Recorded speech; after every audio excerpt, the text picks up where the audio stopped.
প্রতিদিন নতুন নতুন গল্প শুনতে সাবস্ক্রাইব করুন বাংলা নভেল। আমাদের চ্যানেলে প্রতিদিন নতুন নতুন প্রেম ও সাসপেন্সমূলক গল্প আপলোড দেওয়া হয়।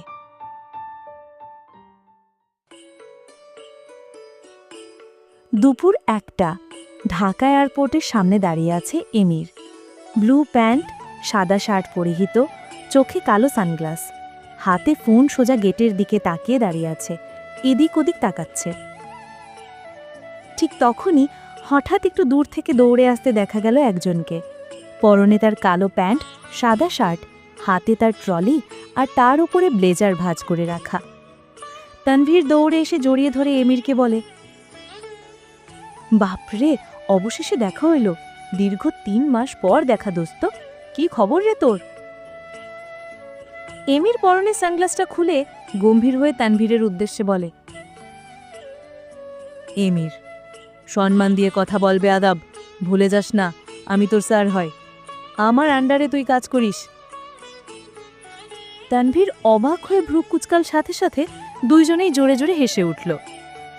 তানভীর হচ্ছে এমিরের অফিসের অ্যাসিস্ট্যান্ট বললে ভুল হবে, মূলত তারা ছোটবেলার ফ্রেন্ড এবং বাইরের দুনিয়া জানে এমির একজন শক্তিশালী ব্যবসায়ী। কিন্তু আসল সত্যটা অনেক গোপন। এমির আসলে একজন আন্ডারওয়ার্ল্ড মাফিয়া। সে অপরাধ জগতে থেকেও দেশের জন্য কাজ করে, গোপনে মিশনে সহায়তা করে। যেখানে আইনের হাত পৌঁছতে পারে না সেখানে এমির পৌঁছে যায় নিখুঁতভাবে। তার সবচেয়ে বিশ্বস্ত সহযোগী তানভীর, যার পরিচয় সাধারণ চোখে এমিরের অফিসের একজন অ্যাসিস্ট্যান্ট হলেও প্রকৃতপক্ষে সে একজন দক্ষ পুলিশ অফিসার। এমির তানভীরের কাঁধে হাত রাখে বলে, এতদিন পর তোকে দেখে ভালো লাগছে, তা বল কেমন আছিস? তানভীর উত্তেজিত হয়ে বলল, বিন্দাস আছি ভাই। উফ, আফ্রিকা ঘুরে সেই মজা হয়েছে। ও, মিশনে গিয়ে তাহলে ঘোরা হয়েছে? তাহলে তো হেড স্যারকে কমপ্লেন দিতেই হয়। তানভীর চোখ বড় বড় করে এমিরের দিকে তাকালো। সাথে সাথে এমির ঠোঁট টিপে হেসে বলল, চল গাড়িতে উঠি, রাস্তা জ্যামে পড়ার আগেই বেরিয়ে যাই। দুজন গাড়িতে উঠে বসে গাড়ি আপন গতিতে চলতে শুরু করলে তানভীর বলে ওঠে, এই কয়দিনে কিছু না বদলালেও তুই অনেক বদলেছিস রে, যেটা আমি এখনো হজম করতে পারছি না। এমির গাড়ি চালাতে চালাতে তানভীরের দিকে না তাকিয়ে বলল, সামনেই মেডিসিনের দোকান আছে, দাঁড়াবো নাকি? একটা হজমের ওষুধ কিনে খেয়ে নে, হজম হয়ে যাবে। তানভীর চোখ মুখ কুচকে বিরক্তি নিয়ে বলল, ভাই সিরিয়াসলি আমি মজা করছি না, আর তোর এই কথা মজা মনে হচ্ছে? আমি কেমনভাবে বিশ্বাস করি বল? সেই তুই যে বলতো ভালোবাসা নাকি বোকাদের কাজ, আর এখন দেখি তুই ভাবির জন্য আমাকে আফ্রিকা পাঠিয়ে দিস। এমির গম্ভীর কণ্ঠে বলল, তোর ভাবির জন্য আমি তোরে আফ্রিকা পাঠাইনি, তুই আফ্রিকাতেই ছিলিস। তানভীর ভাব নিয়ে বলল, হ্যাঁ হ্যাঁ তাই তাই, তা ভাবি তো দেখলাম মাশাল্লাহ, কেমন আছে রে ভাবি? এমির আগের ন্যায় সামনে চোখ রেখে কণ্ঠে বিরক্তি প্রকাশ করে বলল, সে তো সারাক্ষণ ভালোই থাকে, সব সময় পকপক করলে আর খারাপ কে থাকে বল? উফ, পাশে থাকলে কান ঝালাপালা করে দেয়। তানভীর হো হো করে হেসে বলল, যাক, ভাবি এসে ভালোই উন্নতি হয়েছে দেখছি। কিছুক্ষণের মধ্যে গাড়ি জ্যামে আটকে গেছে। তানভীর একটা মাঝারি সাইজের ডিপ নীল রঙের বাক্স এমিরের দিকে এগিয়ে দিয়ে বলে, এই নে আসল জিনিস, যার জন্য এত কিছু তোর। এমির বাক্সটা হাতে নিয়ে ধীরে খোলে, মুচকি হেসে মনে মনে বলে, তোমার তুলনায় এই জিনিস তো খুবই নগণ্য। কিছুক্ষণ পর কি একটা মনে হতেই তানভীর বলে, হ্যাঁ, আরেকটা ব্যাপার বলি, তোর অফিসে একটা কিছু সমস্যা চলছে। আমি আফ্রিকায় যাওয়ার আগে কিছু খবর পেয়েছিলাম, কেউ একজন তোর সাথে থেকেই পিছন থেকে তোর ক্ষতি করার চেষ্টা করছে। আমি এটাও জানি তুই টের পাচ্ছিস, কিন্তু তুই চুপ করে আছিস, সেটা ঠিক না। এমির নিঃশ্বাস ফেলে বলে,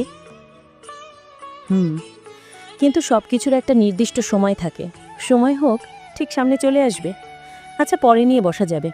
আপাতত তুই একটা কাজ কর, আজ সন্ধে 6টায় হোটেল প্যারাডাইসে চলে আয়। পিওকেও সাথে নিয়ে আসিস, একটা সারপ্রাইজ আছে। তানভীর হেসে বলল, আচ্ছা রে, আসবো। তাকে বলার পরে ভাবিরে দেখার জন্য সেও এক্সাইটেড। প্রায় 1 ঘন্টা জার্নি করার পর এমি বাড়ি ফিরে ওয়াশরুম থেকে ট্রাউজার আর টি শার্ট পরে ফ্রেশ হয়ে বের হতেই দেখে সোফায় তার আব্বু বসে। এমির অবাক হয়ে তার আব্বু সামনে গিয়ে বলে, তুমি হেঁটে হেঁটে এখানে আসতে গেলে কেন? আমারে ডাকতে। এমির বলার মাঝে কথা কেটে নিয়ে অহসান চৌধুরী চিন্তিত কণ্ঠে বলে, বস, কথা আছে। এমির খানিক অবাক হয়ে সামনে থাকা চেয়ার টেনে অহসান চৌধুরীর সামনে বসতেই অহসান চৌধুরী বলে, আমি আজ পর্যন্ত তোরে কোনো বিষয় কোনোদিন কোনো কিছু জিজ্ঞাসা করিনি, কিন্তু আমি একটা কথা কিছুতেই ভেবে পাচ্ছি না, তুই কালকে রাত্রে একসাথে 567 কোটি টাকা ব্যাংক থেকে তুলেছিস কেন? অফিসে কোনো কি প্রবলেম হয়েছে? দেখ, আমাকে সবটা জানা। আমি জানি তুই এমনি এমনি এমন কিছু করবি না। এমির ছোট করে নিঃশ্বাস ফেলে। বর্ষা থেকে উঠে গিয়ে ওয়ার্ড্রপ খুলে সেখান থেকে একটা কাগজ নিয়ে অহসান চৌধুরীর পাশে এসে বসে সেটি তাকে ধরিয়ে দেয়। অহসান চৌধুরী কাগজটা হাতে নিয়ে চোখ বড় বড় করে তার দিকে তাকায়। এমির অহসান চৌধুরীর হাতে একটি বিল ধরিয়েছে। বিলটি পড়তে লাগলো, billed to mister Emir Zayan Chowdhury. Item 1, ring, the Blue Moon of Josephine, fancy vivid blue diamond, 4 carat, price 189 crore rupees.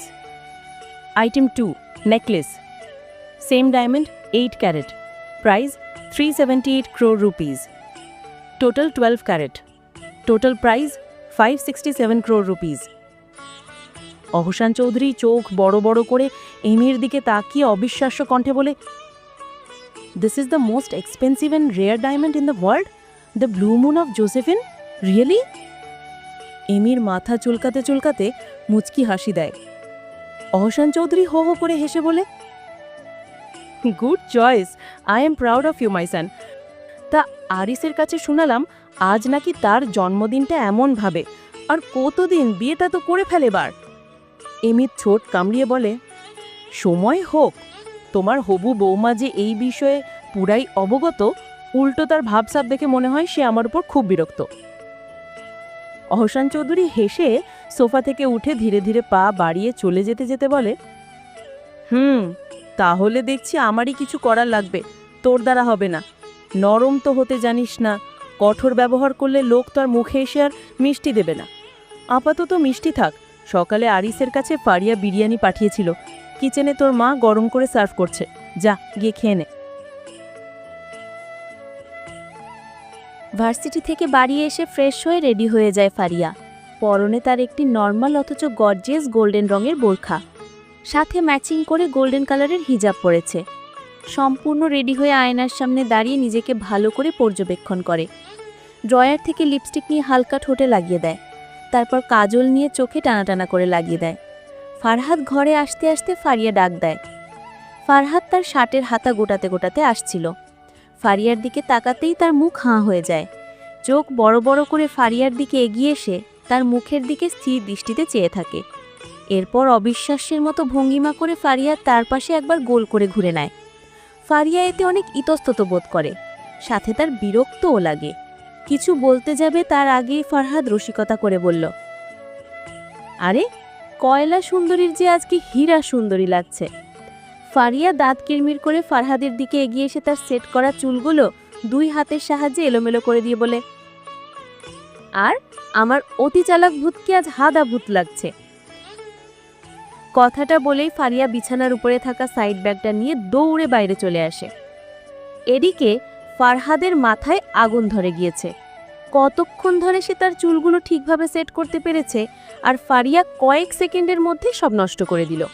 Farhad রেগে গিয়ে আবার তার ঘরে চলে যায় চুল সেট করতে। ফারিয়া দৌড়ে বাইরে আসে।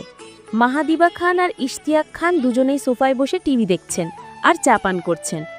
ফারিয়াকে রেডি হয়ে আসতে দেখে ইশতিয়াক খান ফারিয়ার উদ্দেশ্যে বললেন, এখন কোথায় যাও? একটু পর তো সন্ধে হয়ে আসবে। ফারিয়া এসে তার আব্বুর কাছে বসে বলে, আরে আব্বু, নো টেনশন, হোটেল প্যারাডাইসে যাচ্ছি জন্মদিনের পার্টি দিতে। আর জানো স্পেশাল কে আছে? ইশতিয়াক ভ্রু কুচকে বলল, কে?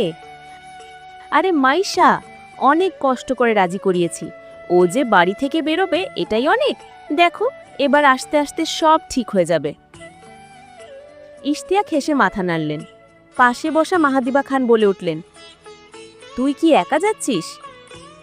ফারিয়া কিছু বলবে তার আগে ফারহাদ চুল ঠিক করতে করতে এসে বলে, না, আমি যাচ্ছি ওই পেচির লগে।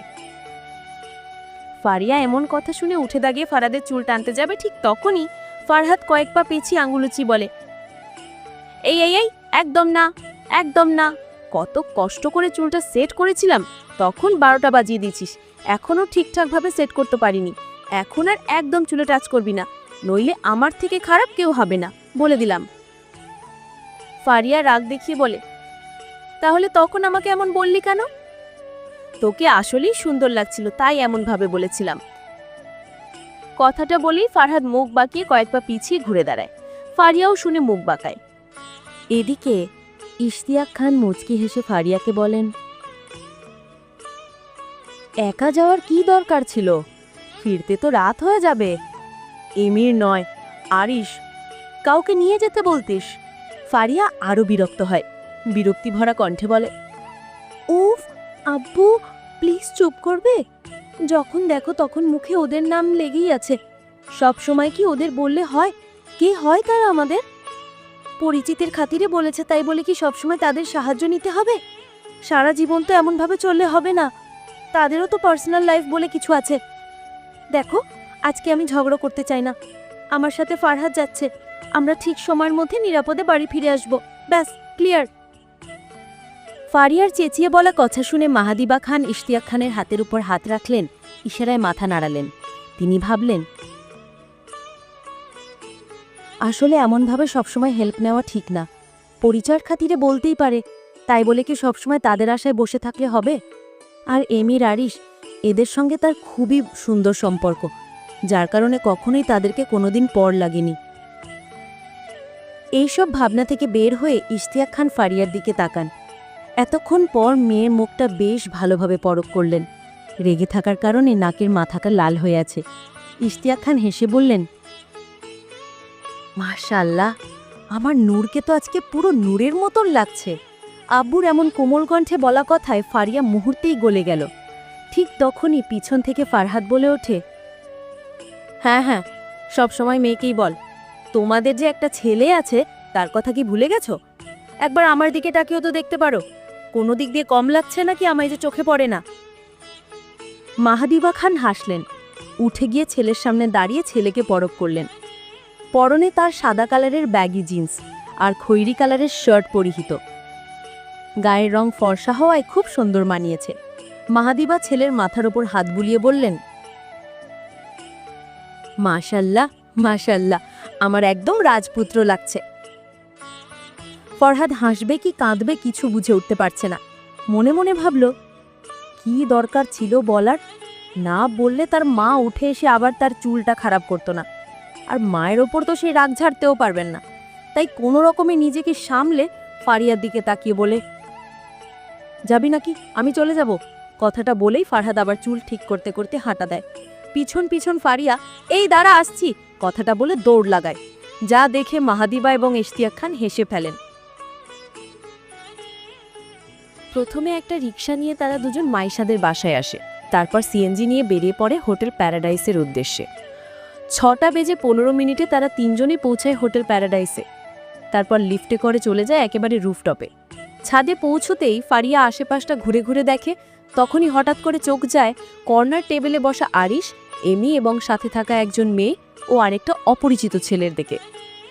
চরম বিরক্তি নিয়ে মাইশাকে দেখিয়ে বলে, উফ বেবি, দেখ এখানেও এসে শান্তি নেই, আমি পাগল হয়ে যাব এবারে। এই চল না আমরা অন্য জায়গায় যাই, জাস্ট বিরক্ত লাগছে সব কিছু। মাইশা ভ্রু কুচকিয়ে ফারিয়ার দিকে তাকালো, বলল, কেন? ওরা রয়েছে, ওদের মতন থাক, আশেপাশে তো আরও লোক আছে। কথাটা বলে মাইশা আশেপাশে তাকাতেই দেখে যে অন্যান্য টেবিলে কেউ নেই। যে কজন আছে এমিদের এবং তাদেরকে ছাড়া সকলেই স্টাফ। কথাটা বলে মাইশা মাঝপথে থেমে গেল। কিছু বলতে নেবে তার আগেই ফারহাদ বলে, আরে ভাইয়া তো। কথাটা বেশ জোরেই বলি ফারহাদ এগিয়ে যায় এমিদের টেবিলের উদ্দেশ্যে। ফারিয়া বিরক্তি নিয়ে উফ বলে পাশে থাকা বড় টেবিলে বসে, মাথায় হাত দিয়ে কান চেপে ধরে। এদিকে মাইশাকে ফারিয়াকে দেখে সামনে আরিশদের টেবিলের দিকে তাকায়। সঙ্গে সঙ্গে চোখাচোখি হয় এমির পাশে বসা আরিশের সাথে। চোখাচোখি হতে আরিশ মুচকি হাসে, যা দেখে মাইশাও পাল্টা হাসে। আরিশ দেখল মাইশার পরনে একটা সবুজ রঙের গাউন, তার উপরে গোল্ডেন কালারের পাথরের কাজ করা। মুখে তেমন কোনো প্রসাধনী ব্যবহার করেনি, হালকা করে কাজল আর লিপস্টিক দেওয়া। এমন নর্মাল সাজে আরিশের কাছে মাইশাকে খুবই মায়াবী এবং স্নিগ্ধ লাগছে। আরে কেমন আছেন ভাইয়ারা? এই তো ভালো। এখানে কি করিস? আম্মা, আরে জানেন না আজকে ফারিয়ার জন্মদিন? ফারিয়া বলেনি আপনাকে? না তো, আমি তো জানি না, ফারিয়া তো আমাকে বলেনি। এমির এমন কথা শুনে টেবিলে থাকা আরিশ, পিউ, তানভীর সকলে মুচকি হাসে। এমির ওদের দিকে আর চোখে তাকিয়ে ছোট করে চোখ রাঙায়, কোনো রকমে তারা হাসিটা আটকায়। ফারহাদ ওসব খেয়াল না করে এমির উদ্দেশ্যে বলে, আপনারা এখানে কি করেন?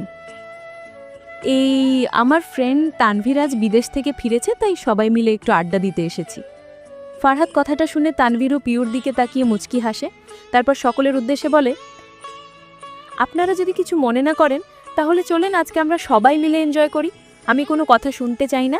আর দেখেন আজকের রেস্টুরেন্টটা পুরো খালি। ভালোই হয়েছে কেউ নেই। এমন খালি পাবো তাও এই জায়গা, ভাবতেই পারিনি। যাই হোক, চলেন সবাই একসাথে একই টেবিলে বসি, অনেক আনন্দ হবে।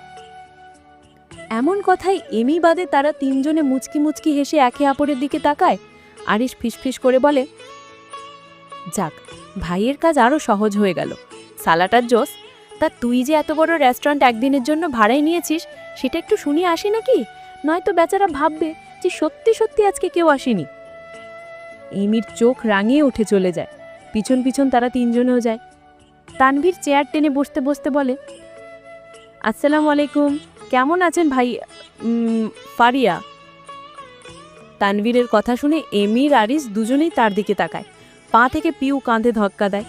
ফারিয়া মুখ কুঁচকে তানভীরের উদ্দেশ্যে বলে, এক মিনিট, এই আপনি আমার নাম জানলেন কি করে? ওই একটু আগে যে আপনার ভাই বলল তাই। ও। পরপর সকলে তাকে বার্থডে উইশ করে, কিন্তু এমির করল না। ফারিয়া মনে মনে বলল, এত অহংকার নিয়ে কেমনে চলে এই বেটা? একটা বার্থডে উইশ করতেও এত প্রবলেম। হ্যাঁ। সকলে হালকা কিছু খাবার সাথে গল্প করতে লাগলো। কিছুক্ষণ পর তানভীর পিউকে কিছু ইশারা করতে পিউ চেয়ার থেকে উঠে কথা বলতে বলতে ফারিয়ার পাশে গিয়ে দাঁড়ানোর ভান করে ইচ্ছে করে হোঁচট খায়। আর তার হাতে থাকা জুসের গ্লাসটা ইচ্ছাকৃতভাবে ফারিয়ার ড্রেসে ফেলে দেয়। সঙ্গে সঙ্গে ফারিয়া চেয়ার থেকে উঠে দাঁড়ায়। এটা দেখে এমিরও উঠে দাঁড়িয়ে কিছু বলতে যাবে, তখনই আরিশ পাশ দিয়ে এমিরের হাত চেপে ধরে ইশারায় চুপ থাকতে বলে। এমির কিছু বুঝল না, মুখ কুঁচকে আরিশের দিকে চেয়ে রইল। So so so sorry Faria, আমি বুঝতে পারিনি, আসলে আমি।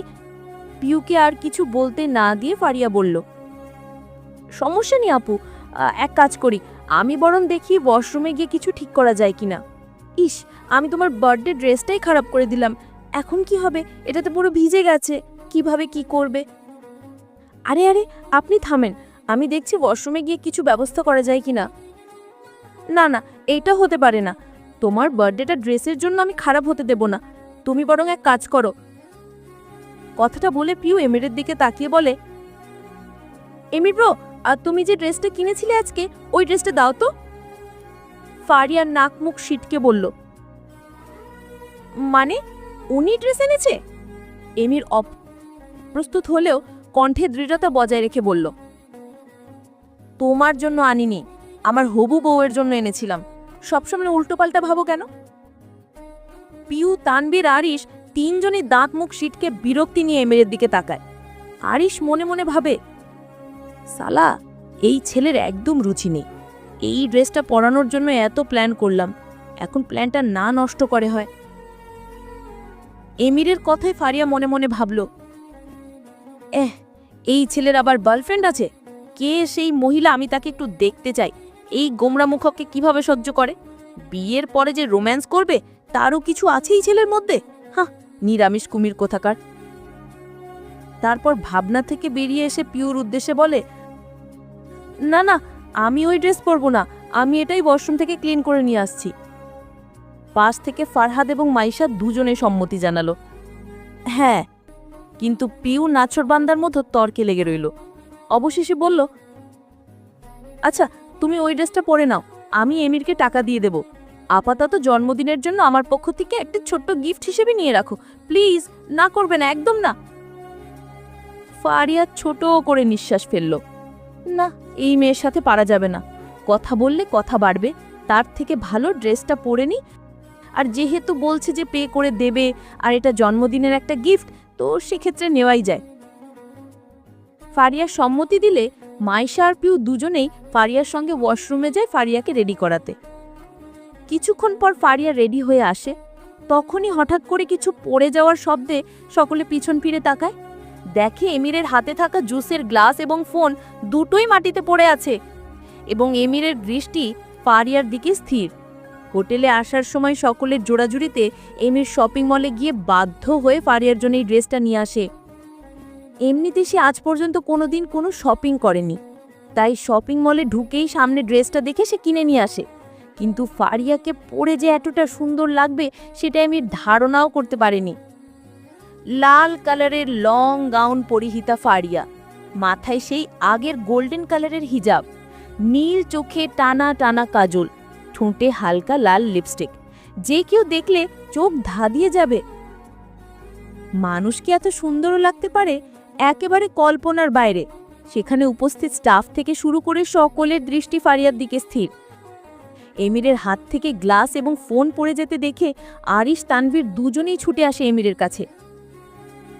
আরে, পড়ে গেল কি করে? পাশ থেকে আরিশ বলে, ছে, শুধু ফোন আর জুসের গ্লাস পড়লো? এমন লোকে তো ভাবিকে দেখে তোর অজ্ঞান হয়ে যাওয়ার কথা। আরিসের এমন অযৌক্তিক ফিসফিসানিতে ধ্যান ভেঙে বাস্তবে ফিরল এমির। উপস্থিত সকলের দিকে তাকিয়ে ফারিয়াকে একবার আর চোখে দেখে ফারিয়া ভ্রু কুঁচকে তার দিকেই তাকিয়ে আছে।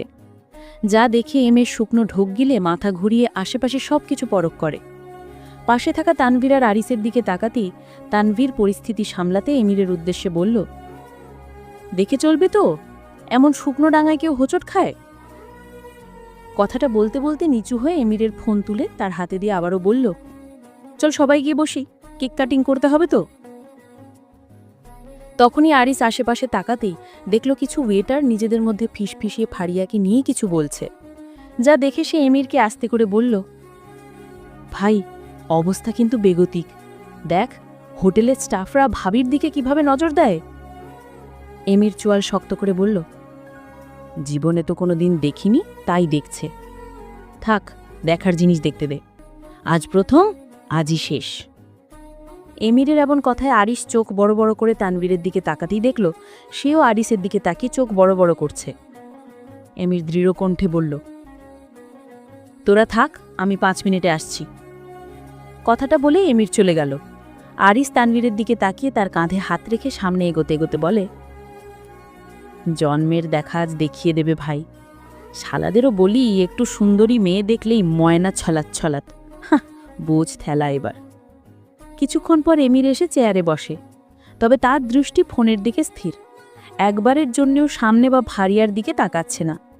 আরিস কিছু জিজ্ঞাসা করলেও ফোনের দিকে দৃষ্টি রেখে উত্তর দিচ্ছে। তখনই ফারিয়ার ভাই ফারহাদ বলে উঠল, ভাইয়া, ওয়েটারকে ডাকেন, আজ পেতনির সব টাকা শেষ করব, আর তার আগে কেক কাটিং হয়ে যাক।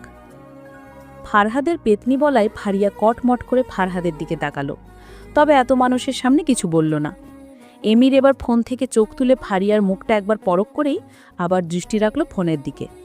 ফারিয়ার এমন রাগান্বিত চাহনি দেখে এবং ফারহাদের এমন বলায় সকলে হেসে উঠল। তখনই একজন মহিলা ওয়েটার এসে বলল, স্যার, ম্যাম, আপনাদের অর্ডার। ফ্রাইড রাইস আর চিলি চিকেন আর আলুর দম, আর ড্রিঙ্কে একটা লেমন জুস আর একটা অরেঞ্জ জুস, আর কোক, আর 2টো রসগোল্লা। মাইশা মুচকি হেসে ফারহাদকে বলল, 3টে ড্রিঙ্কস আর লেমন জুস, অরেঞ্জ জুস আর কোক একসাথে কি করে খাবে? ফারাদ শয়তানি হাসি দিয়ে বলল, পেতনির পকেট থেকে খাচ্ছি, আজ কিছুই ছাড়া যাবে না। অরেঞ্জ জুস খাবার আগে এখন সবার সাথে খাবো, আর ডিনার করার আগে লেমন জুস খাবো, আর ডিনার করার পর কোক খাবো, ব্যাস সিম্পল। ফারিয়া কটমট করে বলল, তোকে তো আমি দেখে নেব ডাইনির চাকর। ফারহাদ ভেঙচি কাটল। এদের কাণ্ড দেখে সকলে আবার মুচকি হাসল। ফারিয়া এবার বাকি সকলকে ডিনারের জন্য জিজ্ঞাসা করতে সকলে বলল যে ভারিয়ার যা ইচ্ছে তাই যেন দেয়, তবে এমির কিছু বলল না। ফারিয়া সকলের জন্য ফ্রাইড রাইস আর চিলি চিকেন অর্ডার করে, সাথে সকলের জন্য কোক অর্ডার করে। ওয়েটার এবার সকলকে সেলিব্রেশন ড্রিঙ্কসের কথা জিজ্ঞাসা করতে ফারিয়া সকলকে জিজ্ঞাসা করে যে তারা কি খাবে। আমার জন্য অরেঞ্জ জুস, সাথে সাথে পিও বলে আমার জন্যও সেম। মাইশাকে জিজ্ঞাসা করতে সে বলে আমার জন্য লেমন জুস। আরিসকে জিজ্ঞাসা করতে সেও বলে আমার জন্যও লেমন জুস। ফারিয়া এবার ওয়েটারকে বলে 4টে অরেঞ্জ জুস, 3টে লেমন জুস। আর খানিকটা বিরক্তি নিয়ে ফারিয়া এমিরের দিকে তাকিয়ে এমিরকে প্রশ্ন করে, আর আপনার? এমির ফোনের দিকে দৃষ্টি স্থির রেখে উত্তর দেয়, অ্যাপল জুস। ফারিয়া নাক সিটকায়। পরপর ওয়েটারকে সব অর্ডার দিয়ে দেয়। 10 মিনিট পর ওয়েটার জুস এবং কেক নিয়ে আসে। পিউ কেক দেখে বলল, আরে কেকটা তো খুব সুন্দর। পাশ থেকে মাইশা বলে, তবে ফারিয়ার থেকে না। তৎক্ষণাৎ ফারহাদ বলে, একদম পেতনি পেতনি। ফারিয়া খুব কষ্ট করে নিজের রাগটা কন্ট্রোল করে। ফারিয়ার কেক কাটার সময় সকলে উঠে দাঁড়ায়। এমির উঠে দাঁড়িয়ে সকলের দিকে মুখ করেই খানিক পিছনে গিয়ে ছাদের রেলিং ঘেঁষে হেলান দিয়ে দাঁড়ায়। পিউ আর তানভীর ফারিয়ার কেক কাটার ভিডিও নিচ্ছে। পাশ থেকে মাইশা এবং ফারহাদ কেক কাটার সময় হ্যাপি বার্থডে গান ধরেছে। ফারিয়া কেক কাটার পর সকলকে খাইয়ে দেয়। ফারিয়া তীক্ষ্ণ দৃষ্টি ফেলে এমিরের দিকে। এমিরকে দেখে মনে মনে বলে, উফ, এই লোকটার মনে কি মায়া দয়া বলে কিছু নেই?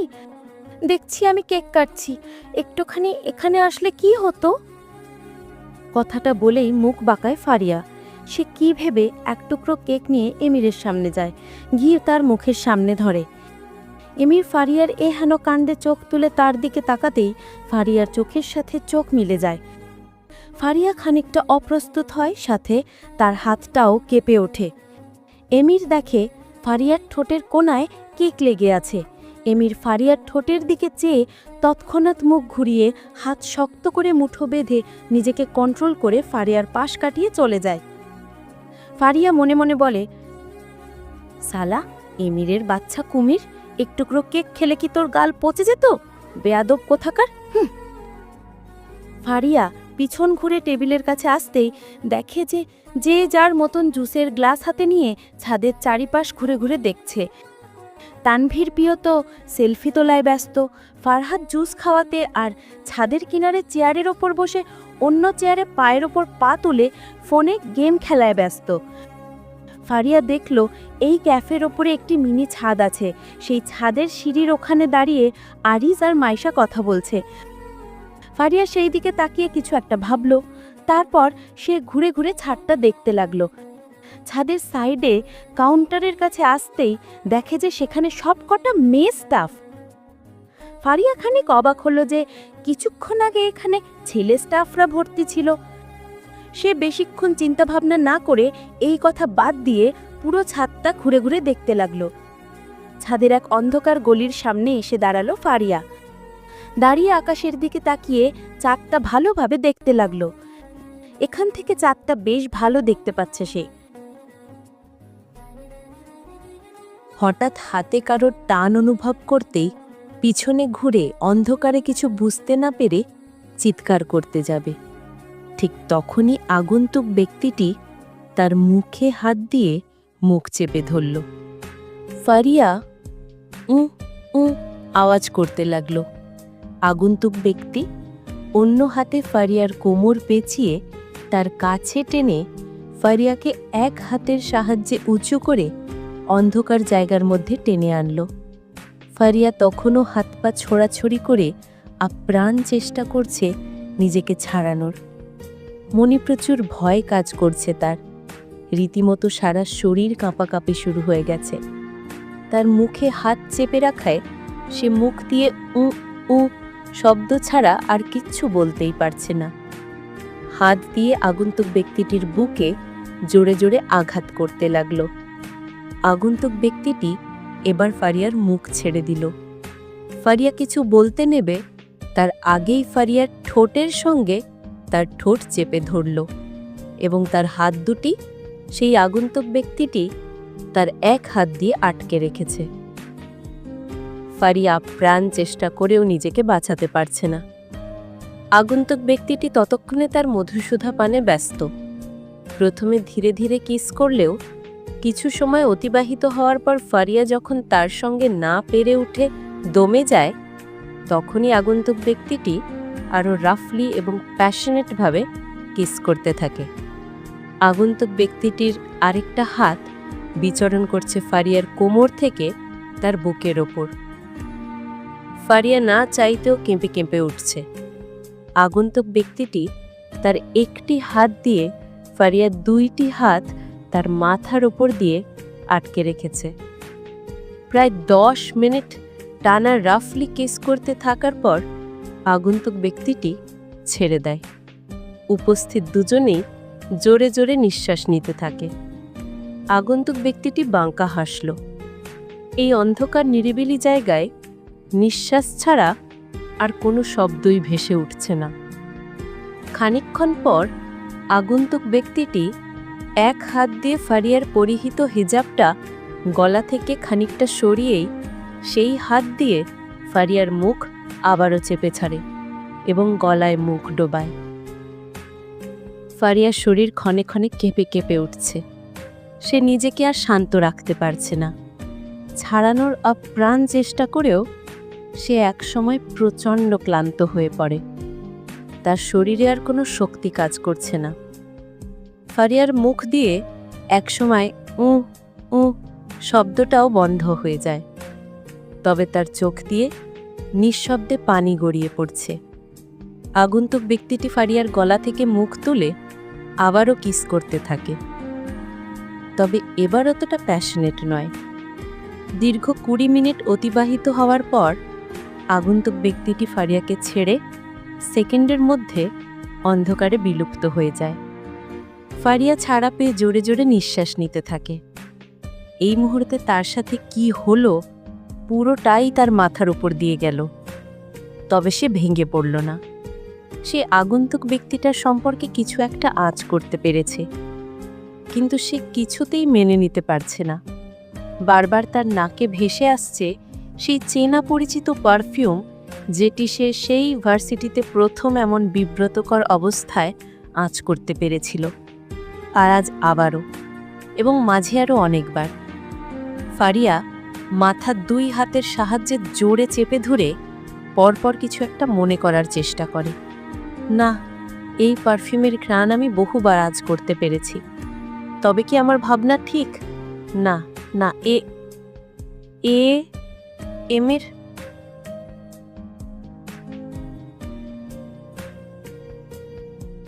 ভিডিওটি এই পর্যন্ত দেখার জন্য অনেক অনেক ধন্যবাদ। আজকের পর্বটি ভালো লাগলে লাইক দিয়ে একটি সুন্দর কমেন্ট করে যাবেন। আপনাদের সাপোর্ট পেলে নতুন নতুন গল্প দিতে খুব ভালো লাগে।